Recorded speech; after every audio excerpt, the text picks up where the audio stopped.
सिद्धू मूसेवाला के मर्डर पर सियासत लगातार जारी है। बड़े बड़े लीडरों का उनके घर वालों से मुलाकात का सिलसिला जारी है। आज राहुल गांधी मूसेवाला के गांव पर पहुंचे और उनके घर वालों से मुलाकात का सिलसिला जारी है। राहुल गांधी पंजाब के मानसा में सिद्धू मूसेवाला के आबाई गांव मूसा पहुंच गए हैं। राहुल गांधी सिद्धू के अहलखाना से मुलाकात करेंगे, उनका हाल चाल जानेंगे। पंजाब में हाल ही में हुए असेंबली इलेक्शन से पहले सिद्धू मूसेवाला ने कांग्रेस में शमूलियत इख्तियार की थी। सिद्धू मूसेवाला के कत्ल के बाद से ही कांग्रेस आप हुकूमत पर लगातार हमलावर है और लॉ एंड ऑर्डर पर सवाल उठा रही है। सिद्धू मूसेवाला के अहलखाना सीबीआई जांच का लगातार मुतालबा कर रहे हैं।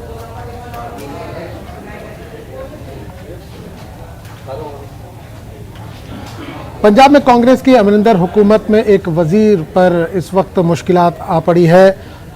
अमरिंदर हुकूमत में वजीर जंगलात रहे साधु सिंह धर्मसोत को गिरफ्तार कर लिया गया। पंजाब विजिलेंस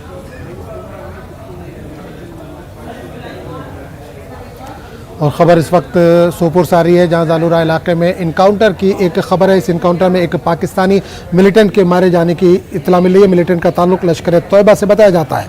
पुलिस के मुताबिक इलाके से 2 पाकिस्तानी और 1 मुकामी मिलिटेंट फरार हो गए। इनकी तलाश जारी है। महलूक मिलिटेंट से मिले दस्तावेजात से मालूम हुआ है कि वो लाहौर पाकिस्तान का रहने वाला है। इसका नाम हंजला बताया जा रहा है। इसके कब्जे से एक AK-47 राइफल, 5 मैगजीन और दीगर मवाद भी बरामद हुआ है।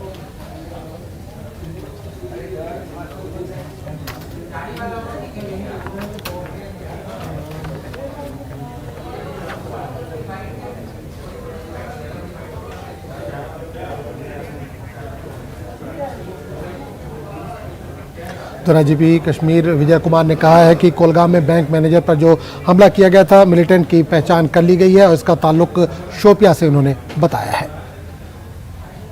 इन्फॉर्मेशन मिला था कि जलोरा फॉरेस्ट पर कुछ मूवमेंट है। उसके बाद पुलिस आर्मी मिलके एरिया में कॉर्डन डाला। जब सर्च शुरू हुई तो इनकाउंटर शुरुआत हो गया, जिसमें एक पाकिस्तानी टेररिस्ट मारा गया, जिसके डॉक्यूमेंट से उसका नाम हंजला पाया जाता है। ये लाहौर का रहने वाला है। उसके पास AK-47 5 मैगजीन मिला है, काफ़ी हथियार, और वहाँ से 2 पाकिस्तानी टेररिस्ट भागने में कामयाब भी हो गया, लेकिन उसका दोनों का पिट्ठू गिर गया। उसमें बहुत सारे डॉक्यूमेंट्स मिला है, जिस पर हम लोग और स्टडी कर रहे हैं।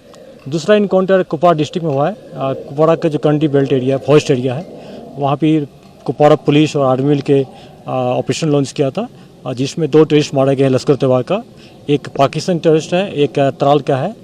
तराल का जो इश्तियाक लोन है और रिसेंटली ज्वाइन किया था, और पाकिस्तान टेररिस्ट जो है इसका तोफेल कोड नाम है।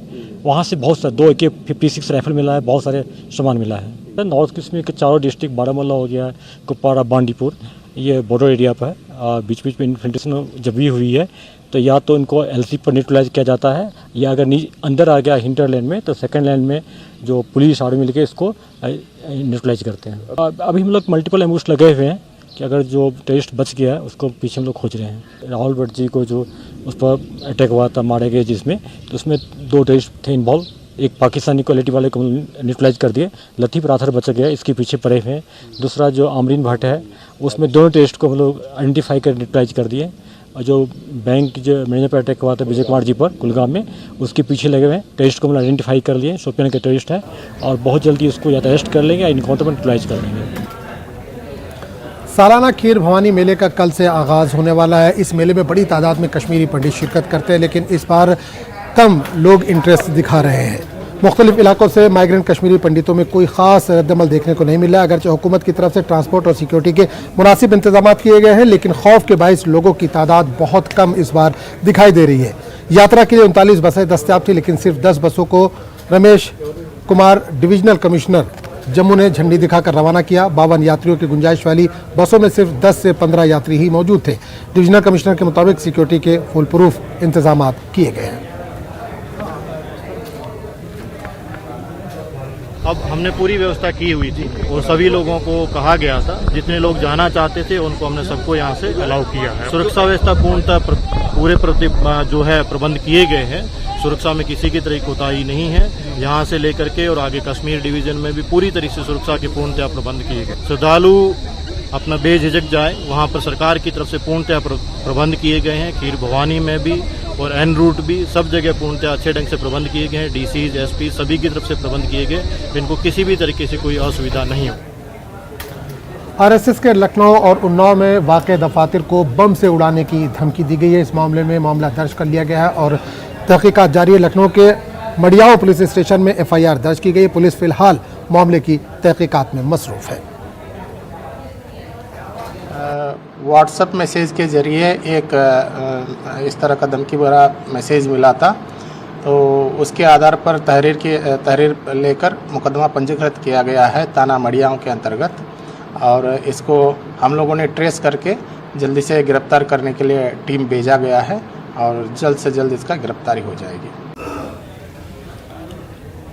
सुप्रीम कोर्ट के हाथे में वाक़ यूको बैंक में अचानक आग लगी, जिसके बाद लोगों ने फायर ब्रिगेड को कॉल किया और कई गाड़ियां मौके पर पहुंची और आग पर काबू पाई गई। फायर ब्रिगेड की 5 गाड़ियों ने मौके पर पहुंचकर आग पर काबू पाया। इस हादसे में किसी तरह का कोई जानी नुकसान नहीं हुआ है। सुप्रीम कोर्ट के कैंपस में यूको बैंक में फिलहाल फायर की कॉल है और आप देख भी सकते हैं तस्वीरों में कि सुप्रीम कोर्ट में जो यूको बैंक है वहां पर ये बताया जा रहा है कि किन्हीं कारणों की वजह से एक आग लगी है। फायर ब्रिगेड की गाड़ियां मौके पे हैं। 4 से 5 फायर टेंडर्स की जो गाड़ियां हैं वो अंदर हैं। आग बुझाने की कोशिश की जा रही है।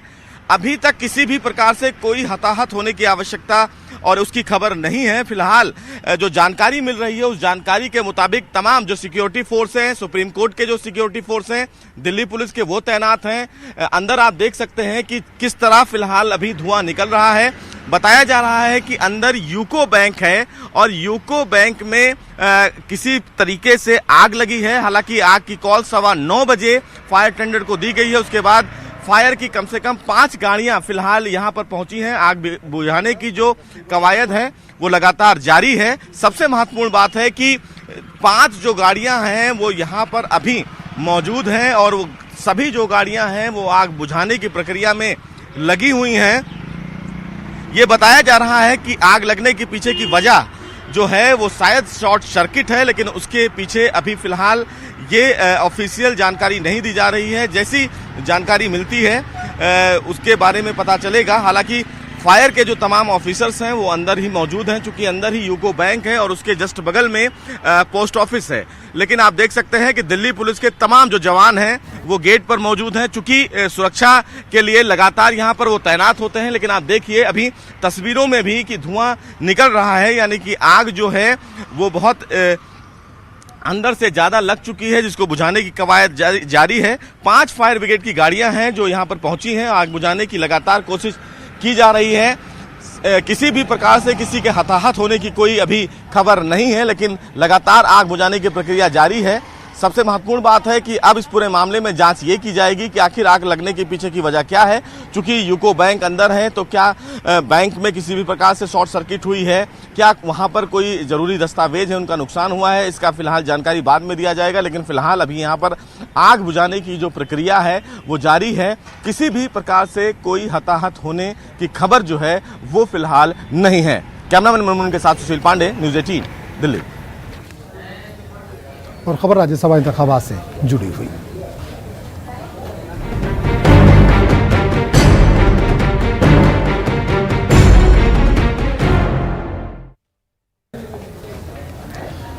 राज्यसभा इंतखाबात को लेकर सियासी गहमा गहमी जारी है। पूरे मुल्क में इंतखाबात की तैयारियां चल रही है। खासकर महाराष्ट्र में लेकर इसको काफ़ी सियासी गहमा गहमी देखी जा रही है। मीटिंगों का दौर जारी है। इसके अलावा तमाम पार्टी के जो लीडर हैं वो अपने अपने MLAs को अलग अलग होटलों में ठहरा रहे हैं।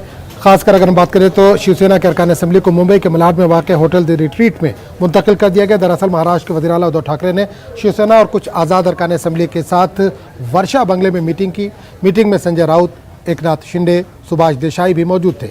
कल रात मीटिंग के बाद तमाम MLAs को एक बस में होटल रिट्रीट लाया गया। आज शाम उद्धव ठाकरे कांग्रेस, NCP, शिवसेना, आज़ाद और महाविकास आघाड़ी की छोटी पार्टियों के MLAs के साथ मीटिंग करने वाले हैं। इस मीटिंग में शरद पवार, मल्लिकार्जुन खड़गे और नाना पटोले भी शिरकत करेंगे। मीटिंग के बाद महाविकास आघाड़ी के तमाम MLAs को होटल में एक साथ रखा जाएगा। शिवसेना ने दावा किया कि कल की मीटिंग में 65 MLA पहुंचे थे, जिनमें से 55 शिवसेना MLAs और 10 आज़ाद MLAs बताए जा रहे हैं। इसके साथ ही समाजवादी पार्टी, बहुजन विकास आघाड़ी और दीगर छोटी पार्टियों ने भी मीटिंग में शिरकत नहीं की, जो शिवसेना के लिए तशवीश की बात है। मीटिंग के बाद आज़ाद और शिवसेना MLAs ने कहा कि महाविकास आघाड़ी और शिवसेना का ही उम्मीदवार जीतेगा। हिकमत अमली के तहत इन्हें होटल मुंतकिल किया जा रहा है। ऐसा है ये जो यहाँ जो हवा कोई बना रहा है ना, उनको महाराष्ट्र की राजनीति के बारे में बहुत कम जानकारी है। महाराष्ट्र में महाविकास आघाड़ी के 4 उम्मीदवार हमने खड़े किए हैं और 4 ही उम्मीदवार जीत कर आएंगे, उसमें से 2 शिवसेना के। लेकिन जो निर्दलीय लोग नाराज हैं, जैसे कोई निर्दलीय नाराज नहीं है। हमारे मेरे बाजू में एकनाथ शिंदे साहब बैठे हैं, उनका ज़्यादा संबंध है। निर्दलीय जो हमारे विधायक है नाराज है। अगर मैं ये कहूँ कि भारतीय जनता पार्टी के समर्थन वाले जो लोग हैं वो भी नाराज है और हम वोट करने वाले हैं, तो क्या आप विश्वास रखेंगे? ये बात होती है हर चुनाव में, चाहे विधान परिषद हो चाहे राज्यसभा, इस प्रकार की बातें लोग सामने लाते हैं। 10 तारीख को उसका फैसला हो जाएगा कौन किसके साथ।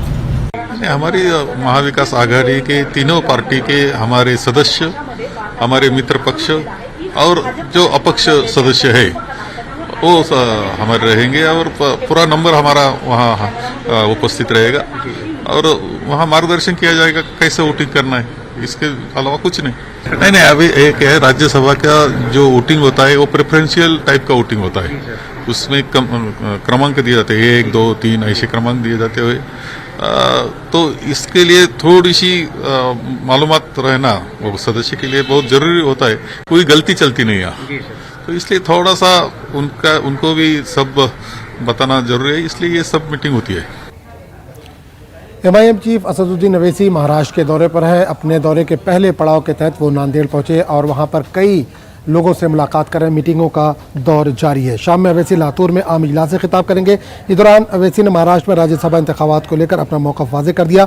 अवैसी ने कहा कि अभी तक महाविकास आघाड़ी ने उनसे और उनके अरकान असेंबली से रब्ता नहीं किया, इसलिए वो जो मौजू होगा फैसला करेंगे। वाज़ेह है कि महाराष्ट्र में एमआईएम के 2 अरकान असेंबली हैं। मुफ्ती इस्माइल साहब से बातचीत हुई और कल रात में फारूक शाह साहब से मेरी गुफ्तगू हुई इस बारे में। दूसरी बात यह है कि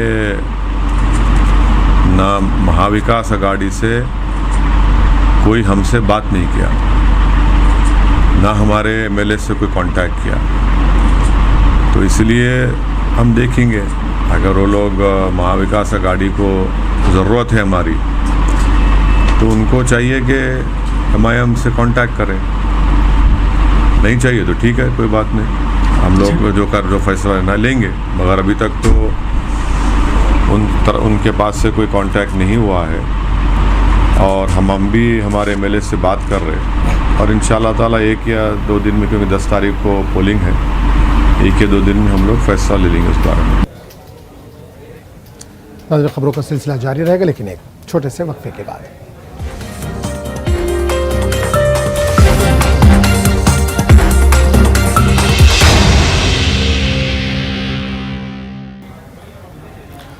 गुज़िश्ता रोज़ उत्तराखंड में यात्रियों से भरी एक बस हादसे का शिकार हो गई थी, जिसमें मध्य प्रदेश के ये तमाम रहने वाले थे। अब इनकी आखिरी रसूमात की अदायगी का सिलसिला इस वक्त जारी है। तीर्थयात्रियों के बस हादसे से सबक लेते हुए महकमे सियाहत ने सूबे से मध्य प्रदेश के बाहर तीर्थ यात्रा या सियाहत पर जाने वालों का पोर्टल पर रजिस्ट्रेशन करने का बड़ा फैसला किया है। मध्य प्रदेश के वज़ीर सकाफत और सियाहत उषा ठाकुर ने तीर्थयात्रियों और सयाहों का पोर्टल पर रजिस्ट्रेशन किए जाने के वक्त की बड़ी ज़रूरत से ताबीर किया है।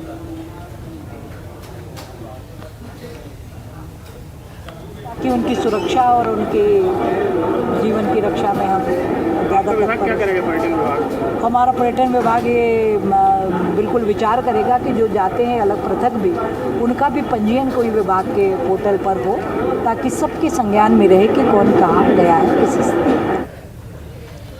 दूसरे सूबों के मुकाबले बिहार में मुसलमानों की हालत काफ़ी बेहतर है, ये कहना है जेडीयू के एक अक़लियती लीडर का।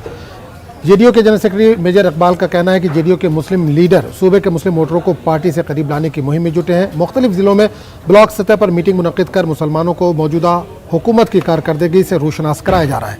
पार्टी के general secretary major Iqbal Haider के मुताबिक बिहार के वज़ीर आला नीतीश कुमार ने समाज के सभी तबके के लिए काम करने की कोशिश की है, इसमें अक़लियती समाज भी शामिल है। अक़लियतों की फलाह के ताल्लुक से जब हुकूमत काम कर रही है तो अक़लियती समाज को भी जज्बाती मुद्दे से अलग अपनी रोज़ी रोटी के लिए सियासी शऊर को जगाने की ज़रूरत है। इकबाल हैदर ने कहा कि पुराने तरीके को छोड़कर मुसलमानों को नए अंदाज में अब गौर फ़िक्र करना चाहिए।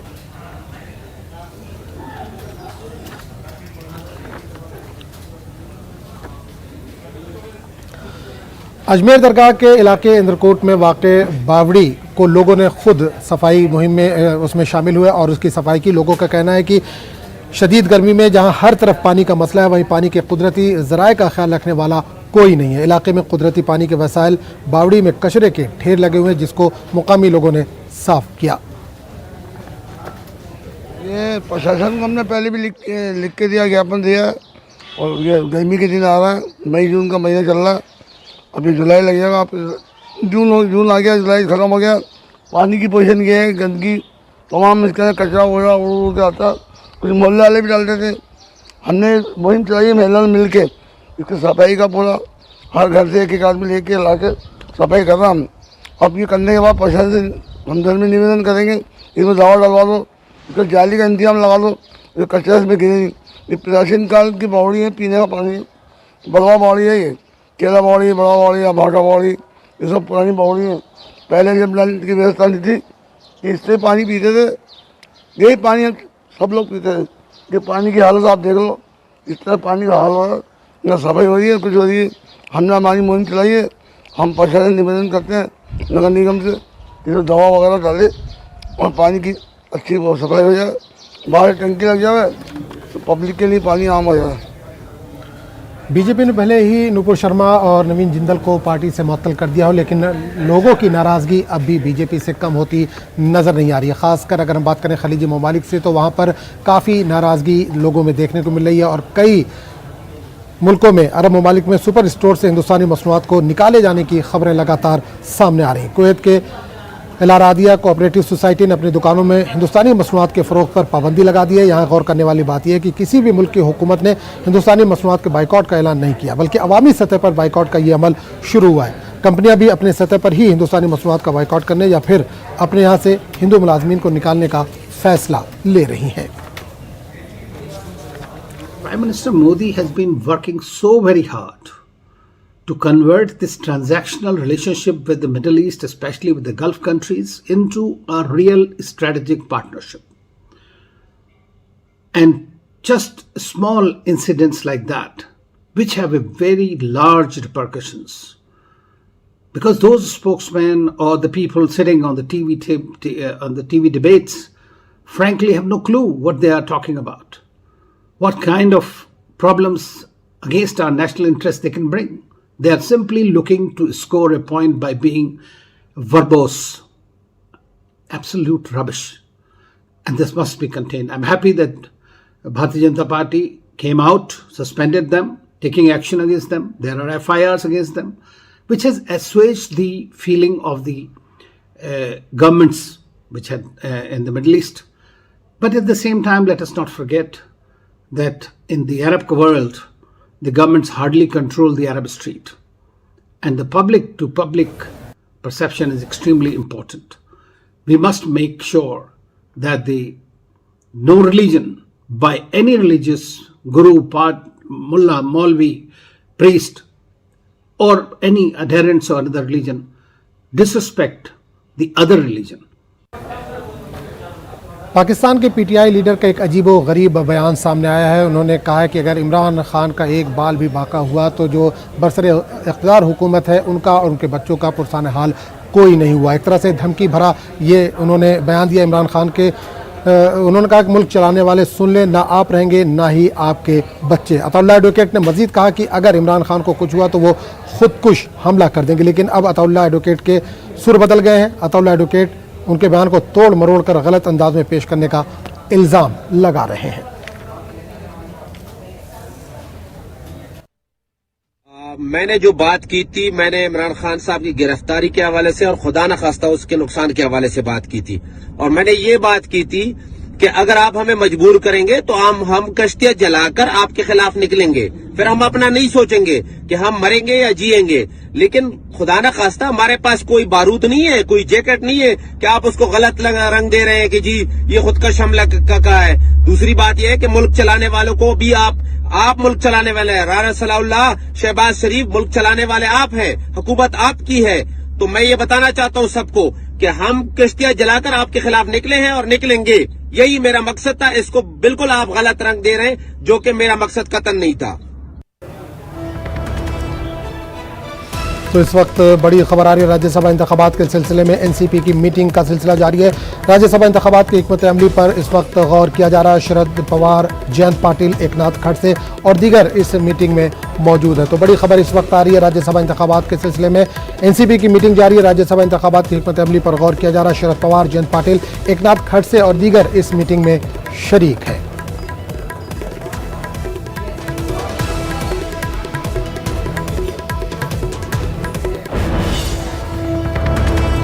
तो बड़ी खबर इस वक्त आ रही है राज्यसभा इंतखाबात के सिलसिले में एनसीपी की मीटिंग इस वक्त जारी है। इस मीटिंग में राज्यसभा इंतखाबात की हिकमत अमली पर गौर किया जा रहा है। शरद पवार, जयंत पाटिल, एकनाथ खड़से और दीगर इस मीटिंग में मौजूद है।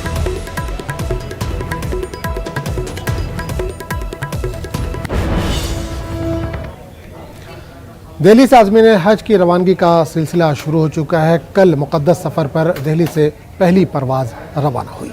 देखिए रिपोर्ट।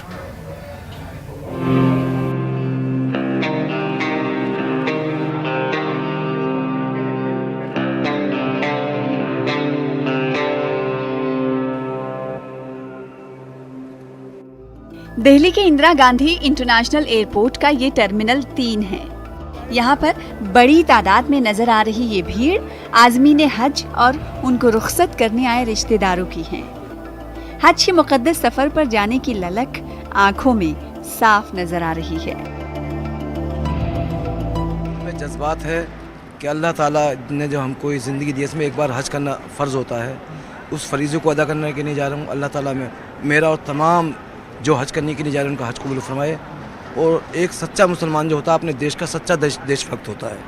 मैं अपने मुल्क की तरक्की के लिए और अमन चैन शांति के लिए खुसूस तरीके दुआ करूँगा। 2 साल से हम ट्राई कर रहे थे। 2 साल कोविड होने की वजह से हज कैंसिल हो गया। अब तीसरी बार आया। खुशी तो है ही, ऊपर वाले के करम से हम उसके घर जा रहे हैं और उम्मीद करेंगे कि हमारे मुल्क में अमन चैन रहे। हमें ये मौका मिला, हमारा अल्लाह ताला हज कबूल करे। बहुत तमन्ना थी कई साल से, अब का हमें अल्लाह ताला ने मौका दिया। हम जाने हैं अल्लाह की राह में। रिवायत के मुताबिक एयरपोर्ट पर आज़मीन हज को अलविदा कहने हज कमेटी ऑफ इंडिया, दिल्ली हज कमेटी और दिल्ली हुकूमत के अरकान, वजीर और रुकन पार्लियामेंट के अलावा सऊदी हुकूमत के वर्किंग सफीर माजिद अल उतैबी भी पहुँचे। इस मौके पर अल उतैबी ने हिंदुस्तान के आज़मीन हज को मुबारकबाद पेश की और खुशगवार सफर के लिए नेक ख्वाहिशात का इजहार किया। वहीं आम आदमी पार्टी के रुकने पार्लियामेंट संजय सिंह और दिल्ली हुकूमत के वजीर इमरान हुसैन ने आज़मीन हज को मुबारकबाद पेश की है। I am very happy to attend this function to launching the first flight for Hajj from capital of Republic of India, New Delhi, after 2 years with the suspended of flights because the Corona pandemic. Now we appreciate the cooperation with the government of India. मैं सबसे पहले तो मुबारकबाद देना चाहता हूँ सऊदीया government को भी और भारत की सरकार को भी, दिल्ली की सरकार को भी कि आज ये आयोजन हो पाया यहाँ पर और हमारे तमाम हाजी दिल्ली से और एनसीआर से आज हज करने के लिए जा रहे हैं। मैं उनको हृदय की गहराइयों से शुभकामनाएं देता हूं, मुबारकबाद देता हूं और उन सब से मैंने विनती की है, प्रार्थना की है कि आप जब वहां पर दुआएं मांगें उस पवित्र पाक स्थान पे तो इस मुल्क की सलामती के लिए भी दुआ करें, यहाँ के भाईचारे के लिए दुआ करें। नहीं, सबसे पहले तो मैं आपके चैनल के माध्यम से दुनिया के तमाम हाजियों को बहुत बहुत मुबारकबाद पेश करता हूँ, जितने भी हाजी जा रहे हैं पूरी दुनिया से। और दिल्ली हज कमेटी के चेयरमैन साहब को भी इसके लिए मैं बहुत बहुत मुबारकबाद देता हूँ और अरविंद केजरीवाल जी को कि इस बार माशाल्लाह इतना अच्छा इंतज़ाम इन्होंने किया, क्योंकि मैं हज की जो इन्होंने ट्रेनिंग कैंप लगाया उसमें भी गया और अभी जो एम्बार्केशन पॉइंट जो इन्होंने बनाया उसमें भी मैं आया, मैंने देखा, तो माशाल्लाह इंतज़ाम बहुत बेहतर है। दिल्ली से लगभग रोजाना 4 फ्लाइट्स सऊदी अरब के लिए रवाना होंगी। हज कमेटी ऑफ इंडिया और दिल्ली हज कमेटी बेहतर इंतजामात के लिए कोशा है। बहुत खुशी का वक्त है। ये 2 साल से हज नहीं हो रहा था। इंशाअल्लाह जो है आपके हिंदुस्तान से 2022 में हज हो रहा है। सभी हाजी लोगों में और सब जो उनके घर वाले जो भी लोग हैं, भेजने वाले भी, उनमें खुशी की लहर है। बहुत ही अच्छा पैगाम है इसका इंडिया गवर्नमेंट के लिए भी, और दिल्ली गवर्नमेंट ने ख़ास करके बहुत ही अच्छे इंतजाम किए हैं, बहुत सहयोग किया है। बेहतर से बेहतर सब हाजियों की खिदमत में सभी लोग लगे हुए हैं इन सब। 2 बरसों के बाद फरीज़े हज की अदायगी के लिए लगभग 80,000 अफराद सऊदी अरब जा रहे हैं। कोरोना वबा की वजह से कई तरह की बंदिशें और पाबंदियां आयद हैं। ऐसे में हज ऑपरेशन को बेहतर अंदाज में चलाना एक बड़ा चैलेंज है। न्यूज़ 18 उर्दू के लिए दिल्ली से खुर्रम शहजाद की रिपोर्ट। तो न्यूज़ रूम लाइव में फिलहाल इतना ही। अगले प्रोग्राम में आपसे फिर मुलाकात होगी, तब तक के लिए इजाजत दीजिए। आदाब।